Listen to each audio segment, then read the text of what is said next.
السلام علیکم لسنرز، امید ہے کہ آپ خیریت سے ہوں گے۔ لسنرز، ڈائجسٹ کلیکشن کے سلسلے کی ایک منتخب کہانی حاضر خدمت ہے۔ یہ کہانی مغرب سے ترجمہ شدہ ہے اور اسے عمران قریشی نے اردو کے قالب میں ڈھالا ہے۔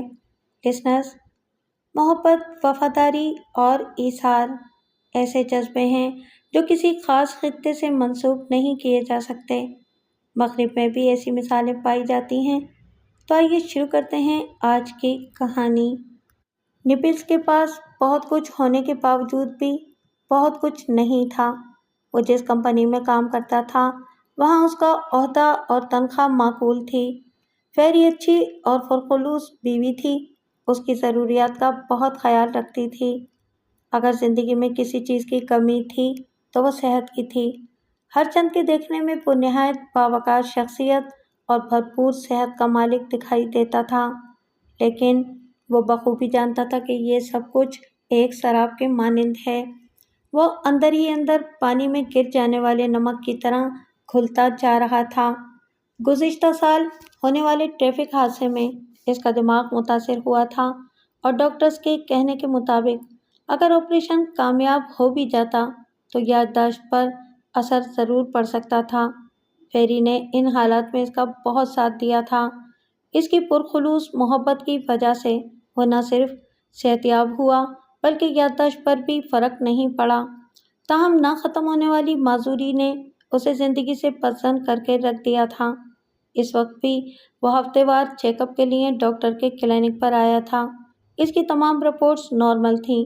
اس کے باوجود بھی اس کی زندگی اندھیروں میں ڈوبتی جا رہی تھی۔ کلینک کے باہر فیری اس کی منتظر تھی۔ وہ نام ہی کی طرح نہایت خوبصورت، دبلی پتلی 25 سالہ لڑکی تھی۔ اس کی آنکھیں نیلی، ہونٹ پتلے اور ناک سیتواں تھی۔ نیپلز کو کمرے سے باہر نکلتے دیکھ کر اس نے اسے بازو کے پاس سے تھامنے کی کوشش کی۔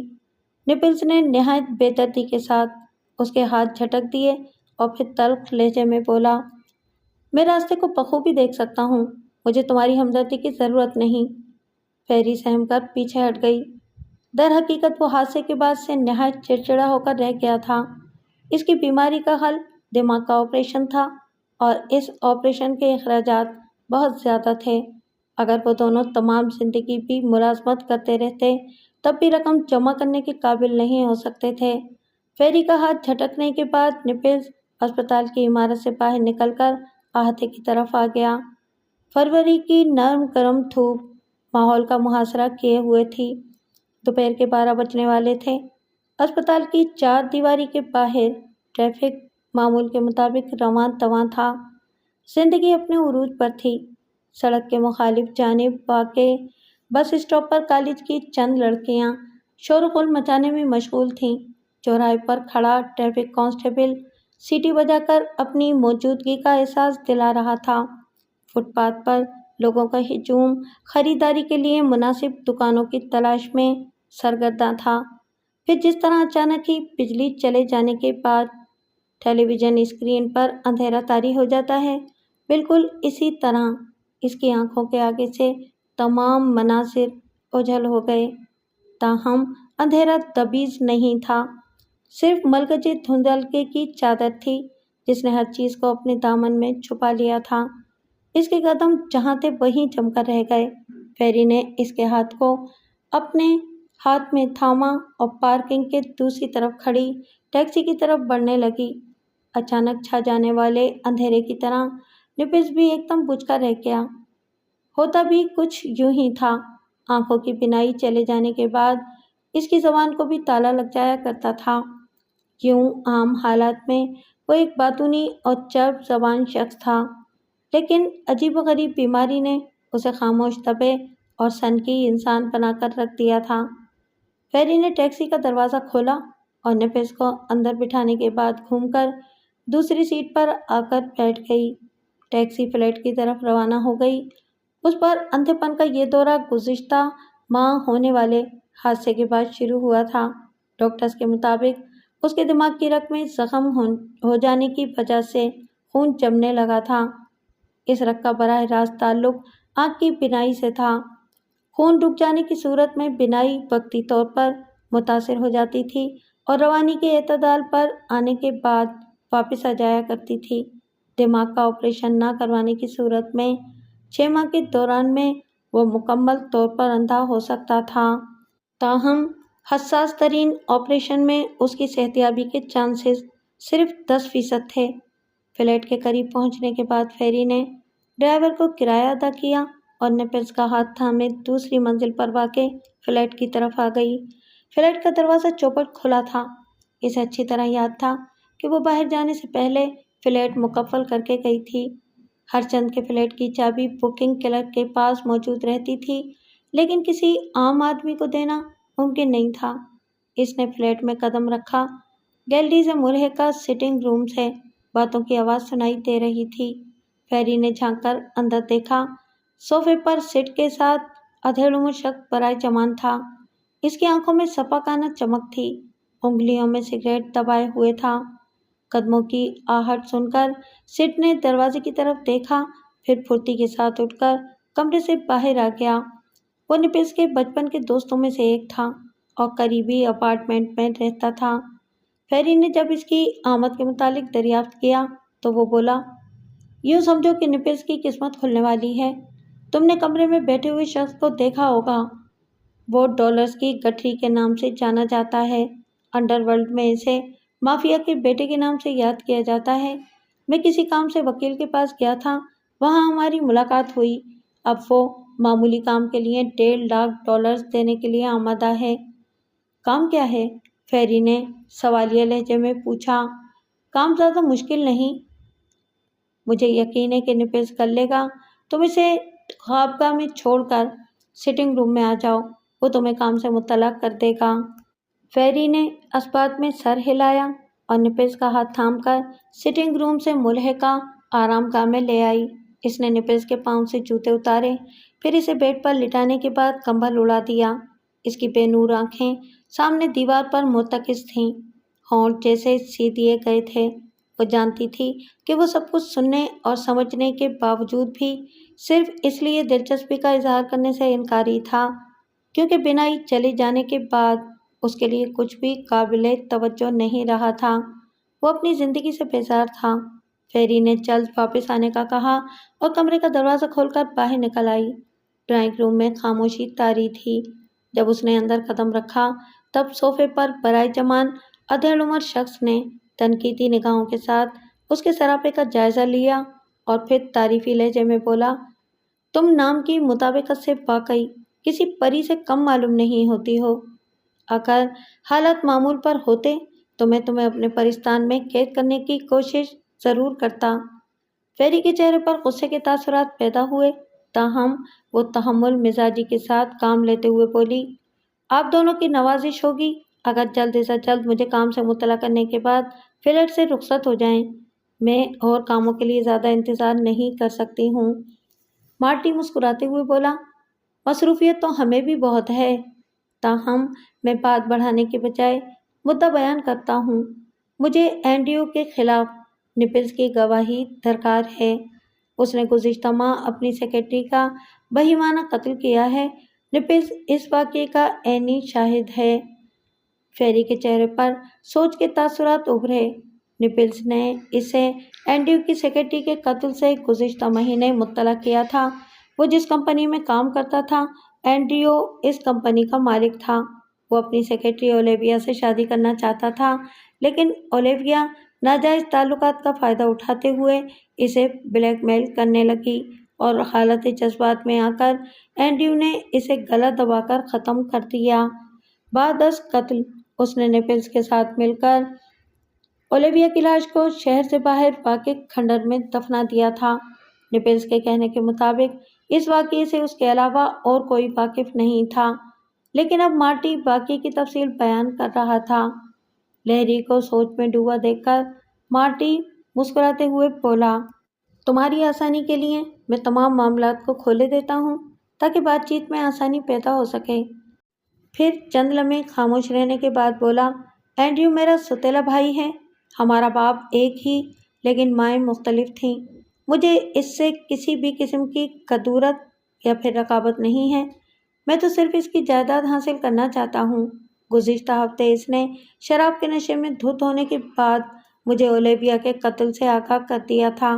یہ سب کچھ اتنی اچانک ہوا کہ میں اس کی گفتگو کو ریکارڈ نہیں کر سکا۔ تاہم پہلی فرصت میں نے ان کھنڈرات کا رخ کیا جہاں لڑکی کی لاش دفن تھی۔ چند گھنٹوں کی درسری کے بعد میں نے اسے دریافت کر لیا۔ وہ اتنی گل سڑ چکی تھی کہ مجھے اسے اپنے گھر تک لانے کے لیے تابوت کا انتظام کرنا پڑا۔ اب وہ میرے گھر کے تہہ خانے میں رکھی ہوئی ہے۔ اولیویا اور اینڈریو کے تعلقات سے کمپنی کا تمام اسٹاف واقف ہے۔ جلتی پر تیل کا کام نیپلز کی گواہی دے گی۔ مجھے یقین ہے کہ ان سب ثبوتوں اور نیپلز کے بیان کو مد نظر رکھتے ہوئے اسے موت کی سزا ضرور ہوگی۔ فیری نے پوچھا، بالفرض اگر اسے موت کی سزا ہو بھی گئی تو سوتیلا بھائی ہونے کی بدولت اس کی جائیداد کا حقدار بننے کے لیے تمہاری حیثیت قابل توجہ نہیں ہے۔ مارٹی مسکراتے ہوئے بولا، یہ میری درسری ہے، تمہیں اس کے متعلق فکر مند ہونے کی ضرورت نہیں۔ میرا وکیل اس مسئلے کو حل کرنے کی صلاحیت رکھتا ہے۔ تم ہاں یا نہ میں جواب دو تاکہ معاملے کو آگے بڑھایا جا سکے۔ فیری بولی، اس معاملے میں اپنے شوہر سے مشورہ کیے بغیر جواب دینے سے قاصر ہوں۔ مجھے کل تک کے لیے وقت درکار ہے۔ مارٹی اس بات میں سر ہلاتے ہوئے بولا، ٹھیک ہے، مجھے زیادہ جلدی نہیں، میں کل تک کے لیے انتظار کیے لیتا ہوں۔ تم اپنے شوہر سے مشورہ کر لو۔ پھر چند لمحے کی روایتی گفتگو کے بعد وہ دونوں فلیٹ سے رخصت ہو گئے۔ ان کے جانے کے بعد فیری آرام گاہ میں آ گئی۔ نیپلز بت بنا بیڈ پر بیٹھا ہوا تھا۔ اس کے ساتھ بات چیت کرنا فضول تھا۔ وہ بینائی واپس آنے کا انتظار کر رہا تھا۔ دوپہر 2 بجے کے قریب اس کی بینائی واپس آ گئی۔ اندھیرے اور روشنی کا دورانیہ 2 گھنٹے پر محیط تھا۔ گزشتہ ماہ جب دورے کی ابتدا ہوئی تھی تب دورانیہ 15 سے 20 منٹ پر مشتمل تھا۔ فیری نے اسے مالٹی کی آمد اور مقصد سے آگاہ کیا۔ نیپلز کے چہرے پر سوچ کے تاثرات ابھرے۔ اسے رقم کی اشد ضرورت تھی۔ وہ مارٹی اور اینڈریو کے رشتے سے بھی واقف تھا۔ در حقیقت مارٹی نفسیاتی مریض اور بے رحم قاتل تھا۔ مافیا والی بات جھوٹ پر مبنی تھی، تاہم انسانوں کو اذیت دینا اس کے محبوب مشاغل میں شامل تھا۔ اس کے برعکس اینڈریو ایک جہاں دیدہ اور رحم دل انسان واقع ہوا تھا، ہرچند کہ نیپلز کی بیماری کے متعلق معلوم ہونے کے بعد اس نے مالی لحاظ سے اس کی مدد نہیں کی تھی، تاہم پھر بھی وہ مارٹی کے مقابلے میں زیادہ قابل احترام اور صاحب اختیار تھا۔ اس لیے اس نے چند لمحوں کی سوچ بچار کے بعد اینڈریو کو مارٹی کی تمام گفتگو سے آگاہ کر دینے کا فیصلہ کیا۔ وہ اس مقصد کے لیے فلیٹ کا فون استعمال نہیں کرنا چاہتا تھا۔ اس کا ریکارڈ کیا جانا بعید از قیاس نہیں تھا۔ فیری جس ڈپارٹمنٹل اسٹور سے سودا سلف لاتی تھی وہاں فون کی سہولیات دستیاب تھی۔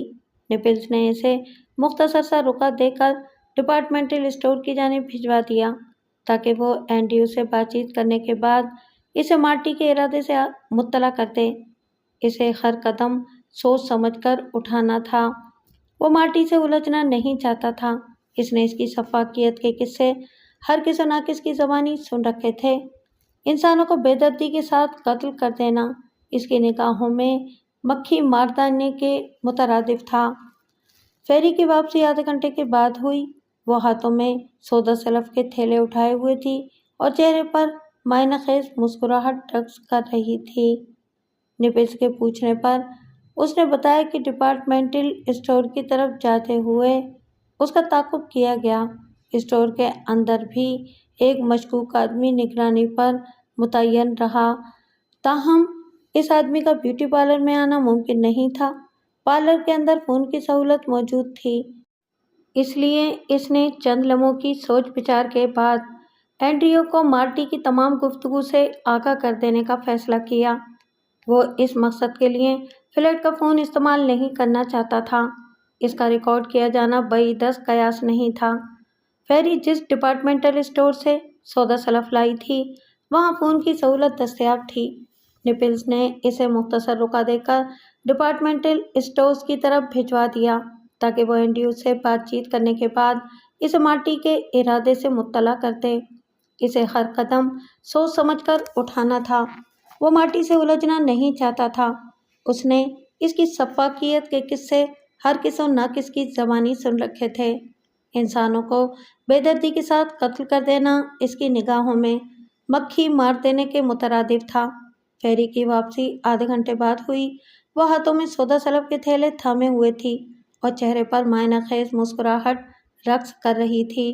نپلز کے پوچھنے پر اس نے بتایا کہ ڈپارٹمنٹل اسٹور کی طرف جاتے ہوئے اس کا تعاقب کیا گیا۔ اسٹور کے اندر بھی ایک مشکوک آدمی نگرانی پر متعین رہا، تاہم اس آدمی کا بیوٹی پارلر میں آنا ممکن نہیں تھا۔ پارلر کے اندر فون کی سہولت موجود تھی۔ اس نے اینڈریو کو فون کر کے جب مارٹی کی آمد اور مقصد سے مطلع کیا تب اس نے غصیلے لہجے میں اسے بتایا کہ یہ سب کچھ ایک عرصہ قبل پیدا ہونے والی رقابت کا شاخسانہ ہے۔ مارٹی اولیویا کے پیچھے ہاتھ دھو کر پڑا تھا۔ اولیویا کا جھکاؤ اینڈریو کی طرف تھا۔ اس سے شکست کھانے کے بعد وہ بدلہ لینے کے متعلق سوچنے لگا۔ اولیویا کی موت کے بعد اس نے موقع کو ہاتھ سے جانے نہیں دیا اور اوچھے ہتھ کنڈے استعمال کرنے پر اتر آیا۔ تاہم وہ اب بھی ایک فون کال کے ذریعے اسے گرفتار کروا سکتا ہے۔ نپلز نے اطمینان کا طویل سانس لیتے ہوئے اسے بتایا کہ یہ سب اس کے لیے مشکل نہیں ہے۔ اولیویا کی لاش مارٹی کے مکان کے اندر موجود ہے۔ اینڈریو کو فون کر کے صرف پولیس ڈپارٹمنٹ والوں کو اس کے متعلق بتانا مقصود ہے، باقی کا کام پولیس خود سنبھال لے گی۔ فیری نے پوچھا، کیا اینڈریو اسے اس خدمت کا معاوضہ دے گا اور کیا یہ معاوضہ مارٹی کی پیشکش کا نعم البدل ہوگا؟ نپلز نے کندھے اچکا کر جواب دیا، کچھ کہا نہیں جا سکتا، لیکن یہ اس سے بہرحال بہتر ہے کہ وہ اینڈریو کو اپنا دشمن بنا کر حماقت کر بیٹھے۔ مارٹی کو سنبھالنا اینڈریو کے لیے زیادہ مشکل نہیں۔ دوسرے دن صبح 12 بجے کے قریب اینڈریو کی فلیٹ پر آمد ہوئی۔ اس کے چہرے پر بشاشت کے تاثرات تھے۔ وہ ہاتھ میں چند چابیاں تھامے ہوئے تھا۔ نپلز کے دریافت کرنے پر وہ بولا، مارٹی کو اولیویا کی لاش کے ساتھ گرفتار کر لیا گیا ہے اور وہ اس وقت پولیس کی تحویل میں ہے۔ جلد ہی اس پر اولیویا کے قتل کا مقدمہ دائر کر دیا جائے گا۔ ہرچند کہ اس کے پھانسی پر چڑھنے کے امکانات 95% ہیں، تاہم پھر بھی احتیاط کا تقاضا یہ ہے کہ تم دونوں مضافات میں واقع میری خفیہ رہائش گاہ میں منتقل ہو جاؤ۔ میں تمہارے آپریشن پر ہونے والے تمام اخراجات اٹھانے کے لیے بھی تیار ہوں، اور جب تک مارٹی کو سزا نہیں سنائی جاتی میرے آدمی تم دونوں کے تحفظ کے لیے فلیٹ کے باہر متعین کر دیے جائیں گے۔ فیری نے اینڈریو کے ہاتھوں سے رہائش گاہ کی چابی لے لی۔ نپلز نے جذباتی انداز میں اس کا شکریہ ادا کیا اور چند لمحوں کی رسمی گفت و شنید کے بعد اینڈریو فلیٹ سے رخصت ہو گیا۔ اس کے جانے کے فوراً بعد ان دونوں نے مختصر سامان اٹھایا اور اینڈریو کی خفیہ رہائش گاہ میں آ گئے۔ اگلے چند دنوں کے دوران نپلز کے اکاؤنٹ میں تگڑی رقم منتقل کر دی گئی۔ رقم کی منتقلی کے فوراً بعد اس کے علاج کا آغاز ہوا۔ مختصر معائنے اور چند ٹیسٹوں کے بعد اسے اسپتال میں داخل کر دیا گیا۔ نپلز کو اگر کسی بات کی فکر کھائی جا رہی تھی تو مارٹی کی گرفتاری اور مقدمے کی روح داد سے بے خبری کی تھی۔ وہ اس بات سے بے خبر تھا کہ عدالت میں کیا ہو رہا تھا۔ اس کی پریشانی کو مد نظر رکھتے ہوئے فیری نے عدالت جانا شروع کر دیا۔ وہ مقدمے کی کارروائی نہایت توجہ کے ساتھ سنتی، پھر لفظ بہ لفظ اس کی رویداد نپلز کے گوش گزار کر دیتی تھی۔ اب تک کی کارروائی کے مطابق عدالت یہ جاننے میں کامیاب ہو گئی تھی کہ مارٹی کچھ عرصہ پہلے اولیویا کے ساتھ معاشقے میں ملوث رہ چکا تھا، لیکن محبت میں ناکام ہونے کے بعد اس نے نہ صرف اولیویا کو اغوا کیا بلکہ بعد میں قتل کر کے اس کی لاش کو تہخانے میں منتقل کر دیا تھا۔ مستحکم ثبوت کی عدم موجودگی کے باعث عدالت اسے سزا سنانے میں تاخیر برت رہی تھی۔ اس دوران نپلز کو آپریشن تھیٹر منتقل کر دیا گیا۔ قسمت کی ستم ظریفی کہ 5 گھنٹوں پر مشتمل طویل سرجری کے بعد ابھی نپلز کو ہوش نہیں آیا تھا، تب ڈاکٹروں کی مختصر ٹیم نے فیری کو روح فرسا خبر سنا دی کہ آپریشن ناکام ہو گیا ہے اور نپلز اب تمام زندگی دیکھ نہیں پائے گا۔ فیری نے ہچکیاں لے کر رونا شروع کر دیا۔ پریشانیوں کا ایک پہاڑ تھا جو اس پر یکدم ٹوٹ پڑا تھا۔ شوہر کے معذور ہونے کے علاوہ آپریشن کی فیس اور بقایا جات کی ادائیگی کے بعد اس کے پاس بہت کم رقم بچ پائی تھی اور مزید کی توقع نہیں تھی۔ اس نے دل میں تہیہ کر لیا کہ وہ اگلے دن سے نوکری کی تلاش شروع کر دے گی۔ دوسرے دن وہ اینڈریو کے فلیٹ پر منتقل ہو گئی۔ نپلز کا سر اور آنکھیں سفید پٹیوں میں ملفوف تھیں۔ فیری نے اسے آپریشن ناکام ہونے کی خبر نہیں سنائی تھی۔ وہ اسے پریشان نہیں کرنا چاہتی تھی، ہر چند کہ اس نے ڈاکٹرز کی ٹیم کے سامنے التجا کرتے ہوئے اپنی آنکھیں نپلز کو دینے کی پیشکش کی تھی۔ تاہم ڈاکٹروں کے کہنے کے مطابق مسئلہ اس کی آنکھوں میں نہیں تھا، بلکہ دماغ کی رگ میں خون جم جانے کی وجہ سے پیدا ہوا تھا۔ خون کا یہ نقطہ اپنے حجم میں اضافہ کر رہا تھا اور دماغ کے حساس حصے تک پہنچنے میں کامیاب ہو گیا تھا۔ فیری کے اصرار پر ڈاکٹر نے نپلز کی آنکھوں پر پٹی باندھ دی تھی۔ فلیٹ میں منتقل ہونے کے بعد وہ روزانہ فیری سے پٹی کھلنے کی بابت دریافت کرتا اور فیری ٹھنڈی سانس بھرتے ہوئے اسے اگلے دن پر ٹال دیتی۔ چند دنوں کے بعد نپلز کو اندازہ ہو گیا کہ اس کی بیوی اس سے جھوٹ بول رہی تھی۔ جذبات میں آ کر اس نے فیری پر نہ صرف تشدد کیا بلکہ شیشے کی میز کو بھی چکنا چور کر دیا۔ تب مجبوراً فیری کو بتانا پڑا کہ وہ ہمیشہ کے لیے اندھا ہو گیا ہے، لیکن اسے فکر مند ہونے کی ضرورت نہیں ہے، وہ اس کی خدمت کے لیے ہمہ وقت اس کے پاس موجود ہے۔ نپلز نے غصے کے عالم میں اسے بازو سے تھام کر دروازے کی طرف دھکیلتے ہوئے کہا، مجھے تمہارے وجود کی ضرورت نہیں ہے، میرے کمرے سے دفع ہو جاؤ، میں کل پرانے فلیٹ میں منتقل ہو جاؤں گا۔ فیری ہراساں لہجے میں بولی، تمہیں ایسا نہیں کرنا چاہیے، مارٹی کے آدمی تمہیں نقصان پہنچا سکتے ہیں۔ اگر تمہیں یہ جگہ پسند نہیں ہے تو ہم شہر کے کسی اور حصے میں منتقل ہو سکتے ہیں۔ نپلز چلاتے ہوئے بولا، میں کچھ عرصے کے لیے تنہا رہنا چاہتا ہوں، مجھے کسی سہارے کی ضرورت نہیں ہے، میں جلد تمہیں طلاق کے کاغذات بھجوا دوں گا، تم آج کے بعد میری طرف سے مکمل آزاد ہو۔ فیری نے ہچکیاں لے لے کر رونا شروع کر دیا، تاہم وہ جانتی تھی کہ نپلز جو کچھ کہہ رہا ہے اس کے جذباتی عمل کے سوا کوئی حیثیت نہیں ہے، لیکن معذوری کی حالت میں وہ اسے تنہا بھی نہیں چھوڑنا چاہتی تھی۔ اس کے باوجود جذبات کی روک کے خاتمے کے لیے اس کا تنہا رہنا ضروری تھا۔ وہ چند گھنٹوں کے لیے فلیٹ میں جا کر اس کے روزمرہ کے کام کر سکتی تھی، اس لیے خاموش ہو گئی۔ دوسرے دن نپلز پرانے فلیٹ میں منتقل ہو گیا۔ اینڈریو کو جب اس کی منتقلی کا علم ہوا تو اس کے پاس آیا اور آپریشن کی ناکامی پر تعصب کرنے کے بعد منتقلی کی وجہ دریافت کی۔ نپلز بولا، میں پہلے موت سے خوفزدہ ہو کر مارٹی سے دور بھاگنے کی کوشش کر رہا تھا، لیکن اب مجھے موت کا شدت سے انتظار ہے اور اس کے لیے مارٹی کا وجود بہترین ثابت ہو سکتا ہے۔ اینڈریو نے پوچھا، فیری دکھائی نہیں دے رہی ہے، اسے ایسی صورتحال میں تمہارے قریب رہنا چاہیے۔ نپلز نے سپاٹ لہجے میں بتایا، میں نے اسے طلاق دینے کا فیصلہ کر لیا ہے۔ جب مجھے زندگی کی ضرورت نہیں تو میں بھلا اسے اپنے ساتھ کیوں خوار کروں؟ جلد ہی کاغذی کارروائی کے بعد اسے آزاد کر دوں گا۔ اینڈریو بولا، یہ تمہارا غلط فیصلہ ہے، جتنی ضرورت ان حالات میں تمہیں اس کی ہے اتنی ہی ضرورت اسے بھی تمہاری ہے۔ آپریشن ناکام ہونے کے بعد تمہاری زندگی کی مدت میں کمی واقع نہیں ہوئی، اسے تو تمہیں گزارنا ہی پڑے گا، اور ان حالات میں فیری تمہاری بہترین راہبر ثابت ہو سکتی ہے۔ میں نے کہا نا، مجھے کسی کے سہارے کی ضرورت نہیں ہے، میں نے فلیٹ میں کام کرنے والی عورت بھجوانے کے لیے کمپنی کو فون کر دیا ہے، وہ جلد ہی انتظام کر دیں گے۔ در حقیقت مجھے تنہائی میں سوچ بچار کی انتہائی ضرورت ہے، میں اپنے اگلے لاہے عمل کے متعلق بہتر فیصلہ کرنا چاہتا ہوں۔ اینڈریو نے جیب سے نوٹوں کی گڈی نکالی اور میز پر رکھنے کے بعد دروازے کی طرف آ گیا۔ لفٹ کی طرف جاتے ہوئے اس کی نگاہ فیری پر پڑی، وہ فلیٹ کی طرف جا رہی تھی۔ اینڈریو کو دیکھ کر اس کی طرف چلی آئی۔ اینڈریو نے اس سے نپلز کی دماغی کیفیت کے متعلق پوچھا تو اس کی آنکھوں میں آنسو بھر آئے۔ وہ اسے بہت کچھ بتانا چاہتی تھی، لیکن راہداری میں لوگوں کی آمد و رفت کو دیکھتے ہوئے خاموش ہو گئی۔ اینڈریو اسے فلیٹ کے نیچے واقع ریسٹورانٹ میں لے آیا اور طلاق کی بابت دریافت کیا۔ تب وہ افسردہ لہجے میں بولی، وہ آپریشن کی ناکامی کے بعد بہت چڑچڑا ہو گیا ہے، بات پہ بات لڑنا جھگڑنا اور چیزوں کی توڑ پھوڑ سے اسے دلی تسکین محسوس ہوتی ہے۔ در حقیقت وہ کچھ عرصہ تنہا رہنا چاہتا ہے تاکہ اپنے آپ کو حالات کے مطابق ڈھالنے کے لیے رضامند کر سکے۔ طلاق والی بات میں کوئی حقیقت نہیں ہے، وہ جذبات میں کہی ہوئی ایک تنبیہ کے سوا اور کچھ نہیں ہے۔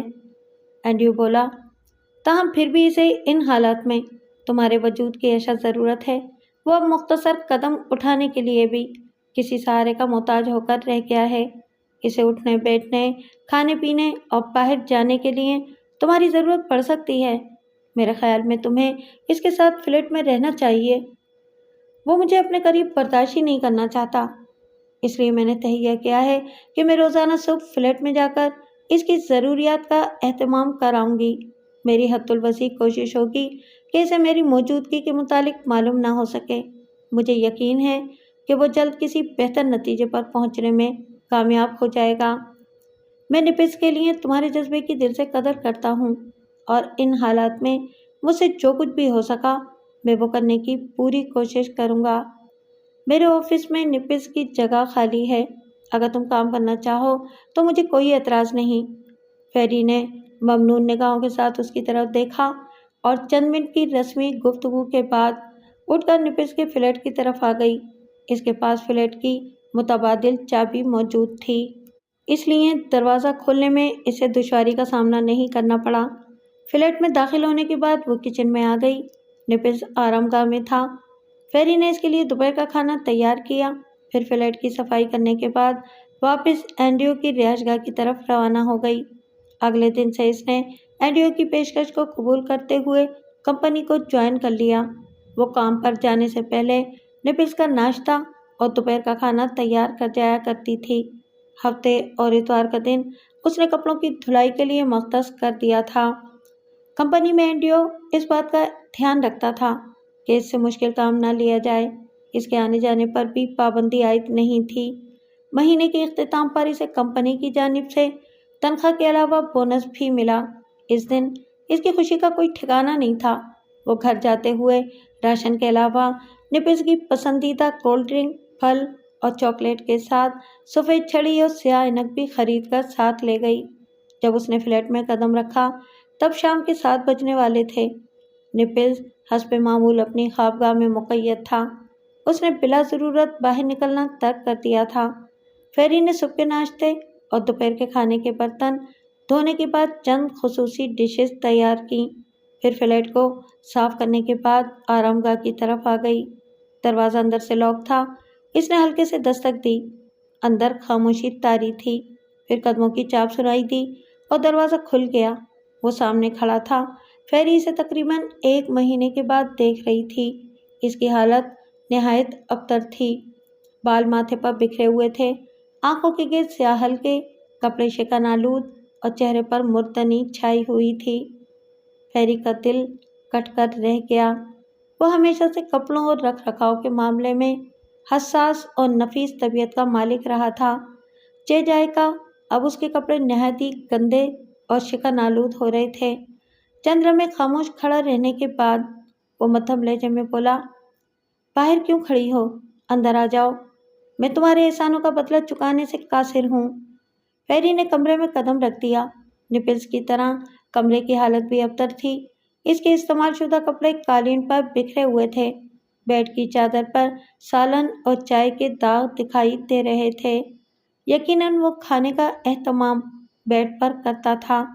فیری نے نہایت پھرتی کے ساتھ کپڑے سمیٹنے شروع کر دیے۔ دوران کام وہ بات چیت بھی کرتی جا رہی تھی۔ اینڈریو ایک اچھا انسان ہے۔ اس نے مجھے تمہارے عہدے پر فائز کر دیا ہے۔ میں تمہیں خوشخبری سنانا چاہتی تھی، لیکن بتانے کی مجھ میں ہمت نہیں تھی۔ مجھے فلیٹ کی طرف آنے میں دیر بھی اس لیے ہوئی کہ میں تمہاری پسندیدہ کولڈ ڈرنک، پھل اور کچن کا سامان لینے کے لیے ڈپارٹمنٹل اسٹور چلی گئی تھی۔ یہ نہایت ضروری تھا۔ اس کی بات درمیان میں رہ گئی۔ نپس پھٹ پڑنے والے انداز میں بولا، یعنی اب تم میری جگہ سنبھال کر مجھے مزید احسان کے بوجھ تلے دبانے کی کوشش کرو گی؟ ٹھیک ہے، کل سے گھر کے تمام کام میں کروں گا۔ کپڑے دھونا، جھاڑ پونچھ کرنا اور ہانڈی روٹی بنانا میرے لیے مشکل نہیں۔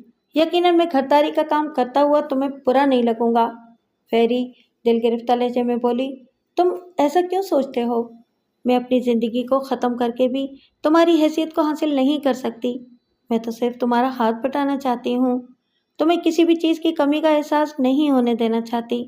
تمہاری آنکھوں کی روشنی بننا چاہتی ہوں۔ نپل تلخ لہجے میں بولا، یہ سب جھوٹ و فریب ہے۔ در حقیقت تم مجھے اپنا زرخرید غلام بنانا چاہتی ہو۔ یہ تمہاری بھول ہے۔ میں ایسا کبھی بھی نہیں ہونے دوں گا۔ میں نے بیکاری الاؤنس کے لیے درخواست دی ہے۔ جلدی مجھے رقم ملنے لگے گی اور کل سے ایک نوکرانی فلیٹ کے کام کاج کے لیے آ جایا کرے گی۔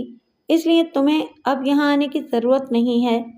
فیری نے افسردہ نگاہوں سے اس کی طرف دیکھا، پھر سفید چھڑی اور سیاہ اینک کو بیڈ پر رکھ کر کمرے سے باہر نکل گئی۔ یہ اس کی بہت بڑی اور بھیانک غلطی تھی۔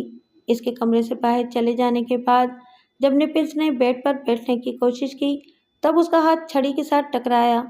اس نے ٹٹولتے ہوئے چھڑی اور اینک کو اٹھایا۔ اس کے احساسات بیدار تھے۔ وہ ہاتھوں کے لمس سے یہ آسانی سے سمجھ گیا کہ جو سامان اس کی خوبصورت بیوی اس کے لیے چھوڑ گئی تھی وہ اس کی معذوری اور محرومی کا مذاق اڑانے کے لیے تھا۔ اس نے نفرت کے ساتھ دونوں چیزوں کو بیڈ سے دور پھینک دیا اور زیر لب گالیاں دیتا ہوا بیڈ کے کنارے پر رکھے ہوئے فون کی طرف بڑھنے لگا۔ اس کا غصہ جذبات کی انتہا کو چھو رہا تھا۔ ریسیور اٹھانے کے بعد اس نے اندازے کے ساتھ نمبروں کو محسوس کرتے ہوئے اپنے وکیل کا نمبر ملانا شروع کر دیا۔ 2 دنوں کے بعد فیری کو نپلز کی جانب سے طلاق کے کاغذات موصول ہو گئے۔ وہ دم بخود ہو کر رہ گئی۔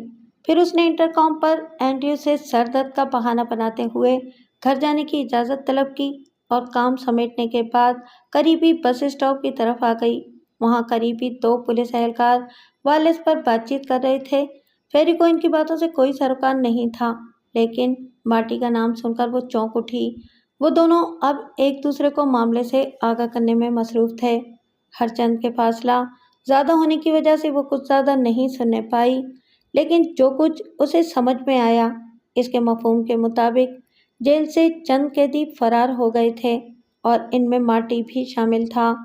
خبر نے اسے پریشان کر دیا اور وہ بس کے ذریعے گھر جانے کا ارادہ ملتوی کر کے ٹیکسی پکڑ کر اپنے فلیٹ کی طرف چلی آئی۔ فلیٹ میں داخل ہونے کے فوراً بعد اس نے ٹی وی آن کر دیا۔ سپہر کے 4 بجنے والے تھے۔ وہ توجہ کے ساتھ خبریں سننے لگی۔ چند لمحوں کے بعد اینکر نے نہ صرف جیل توڑ کر فرار ہونے والے قیدیوں کے متعلق بتانا شروع کیا۔ تفصیل کے مطابق دوران دفاع متعدد قیدی ہلاک ہو گئے تھے، جن میں 5 پولیس اہلکار بھی شامل تھے۔ خبر کی تصدیق ہو جانے کے بعد نپلز کا نمبر اس نے ڈائل کیا اور رابطہ ممکن ہونے کا انتظار کرنے لگی۔ بیل جا رہی تھی، لیکن دوسری جانب سے کسی نے ریسیور نہیں اٹھایا۔ وہ جانتی تھی معذور ہونے کے بعد نپلز نے ملنا جلنا ترک کر دیا تھا، حتیٰ کہ وہ فون اٹینڈ کرنے سے بھی گریز کرنے لگا تھا۔ چند لمحے انتظار کے بعد اس نے ریسیور کریڈل پر رکھ دیا اور اپنا پرس اٹھا کر فلیٹ سے باہر نکل آئی۔ پھر ٹیکسی پکڑ کر نپلز کے فلیٹ کی طرف روانہ ہو گئی۔ ایک سیاہ کار نے ٹیکسی کا تعاقب شروع کیا۔ وہ اس کی موجودگی سے لا علم رہی۔ فلیٹ کے قریب پہنچنے کے بعد اس نے ٹیکسی کا کرایہ ادا کیا اور دوسری منزل پر واقع نپلز کے فلیٹ کی طرف آ گئی۔ اس نے متبادل چابی کے ذریعے لاک کھولا اور فلیٹ کے اندر قدم رکھ دیا۔ سٹنگ روم کی لائٹ آف تھی۔ شام کے 4:45 بجنے والے تھے۔ آرام گاہ کی لائٹ بھی آف تھی۔ اسے روشنی کی ضرورت ہی نہیں تھی۔ فیری نے دروازے کو دھکیل کر کھول دیا۔ وہ لاک نہیں تھا۔ کمرے میں گھپ اندھیرا طاری تھا۔ اس نے لائٹ آن کر دی۔ وہ سر تک چادر اوڑھے بیڈ پر لیٹا ہوا تھا۔ اس کا جسم ہولے ہولے کانپ رہا تھا۔ فیری نے اسے مخاطب کرتے ہوئے پوچھا، تمہاری طبیعت تو ٹھیک ہے نا؟ یا پھر تمہیں تنہائی سے ڈر محسوس ہو رہا ہے؟ تمہیں کم سے کم لائٹ کو آن کر دینا چاہیے تھا۔ نپلز نے چادر کو ہٹا دیا۔ اس کا چہرہ خوف کی وجہ سے سفید ہو رہا تھا اور ماتھے پر بکھرے ہوئے بال پسینے سے تر تھے۔ اس نے بمشکل تمام جواب دیا، وہ جیل سے فرار ہو گیا ہے اور باہر نکلتے ہی فلیٹ کا رخ کرے گا۔ وہ اس کا مقابلہ کرنے کے لیے میرے پاس کچھ بھی نہیں ہے۔ فیری نے دوبارہ پوچھا، تمہیں اس کے فرار کے متعلق کس نے بتایا؟ کیا تم نے یہ خبر ٹی وی پر سنی؟ نہیں، مجھے فلیٹ میں کام کرنے والی عورت نے بتایا ہے۔ میں اب فلیٹ میں تنہا نہیں رہنا چاہتا ہوں، تو مجھے اپنے ساتھ اینڈریو کی رہائش گاہ کی طرف لے چلو۔ فیری یہی چاہتی تھی۔ اس نے نہایت پھرتی کے ساتھ ضروری سامان سمیٹا، الماری کی دراز سے ریوالور نکالا اور نپس کا ہاتھ تھامے فلیٹ سے باہر نکل آئی۔ ٹیکسی میں بیٹھتے ہوئے اس کی نگاہ اس مشکوک سیاہ کار پر پڑی۔ وہ کار پارکنگ سے کچھ ہٹ کر کھڑی تھی۔ ڈرائیونگ سیٹ پر سیاہ ہیٹ اور سیاہ چشمہ پہنے ہوئے شخص برائے جمان تھا۔ فیری نے عجلت کے عالم میں نپس کو ٹیکسی کے اندر بٹھایا اور خود تیزی سے ٹیکسی میں سوار ہو گئی۔ اس نے کنکھیوں سے دوبارہ سیاہ کار کا جائزہ لیا۔ ڈرائیونگ سیٹ پر بیٹھا ہوا شخص فون پر کسی سے بات چیت میں مصروف تھا۔ یقیناً وہ کسی کو حالات سے آگاہ کر رہا تھا۔ ٹیکسی کے حرکت میں آتے ہی سیاہ کار نے اس کا پیچھا کرنا شروع کر دیا۔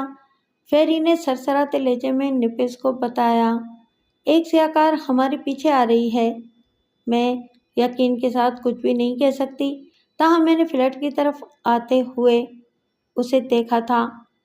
ایسی صورت میں ہمیں اینڈریو کی رہائش گاہ کی طرف جانا نہیں چاہیے۔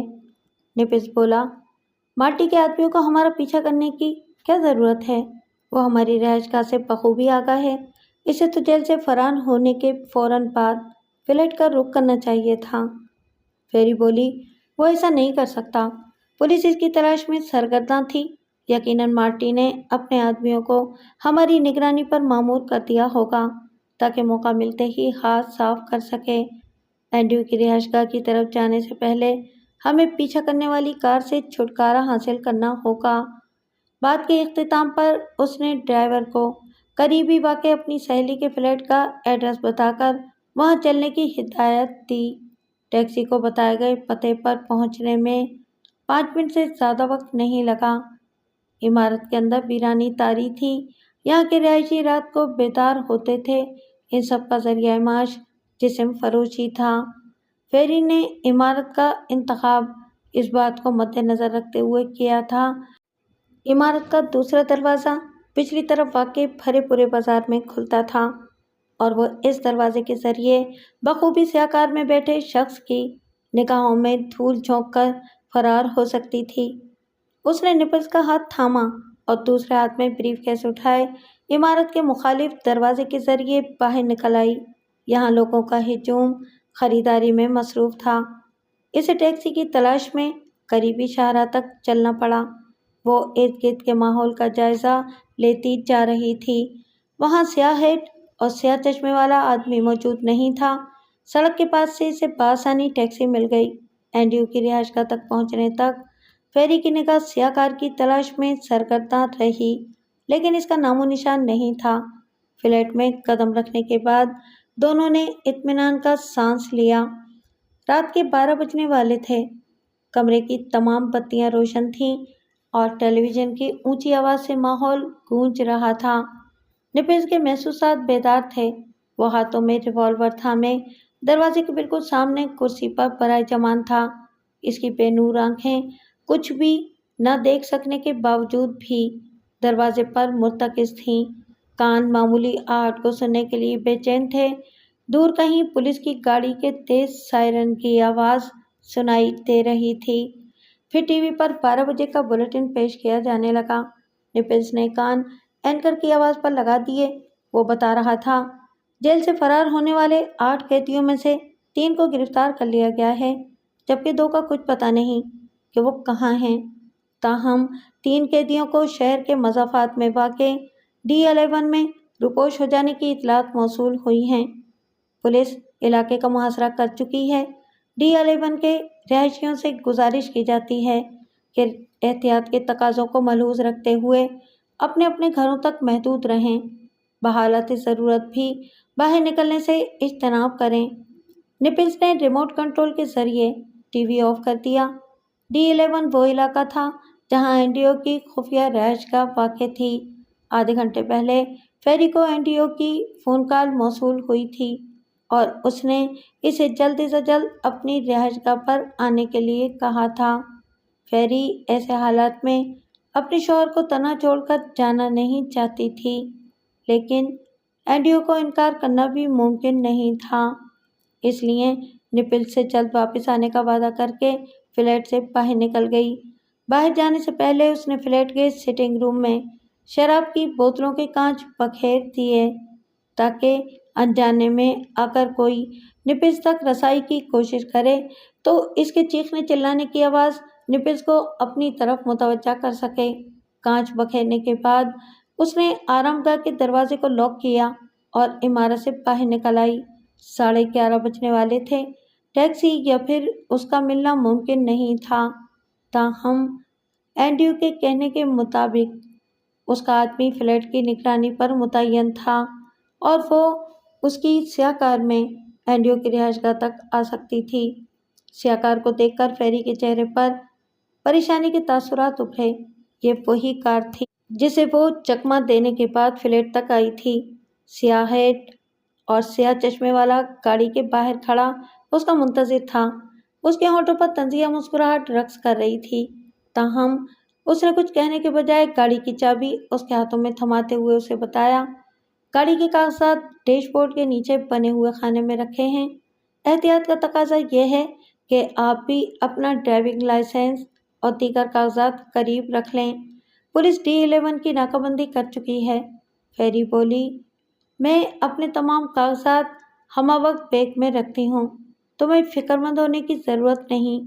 پھر وہ گاڑی کا دروازہ کھول کر اندر بیٹھ گئی اور روانگی سے پہلے اس نے سیاہ سوٹ والے شخص کو مخاطب کرتے ہوئے نپلس کا خیال رکھنے کی تاکید کی۔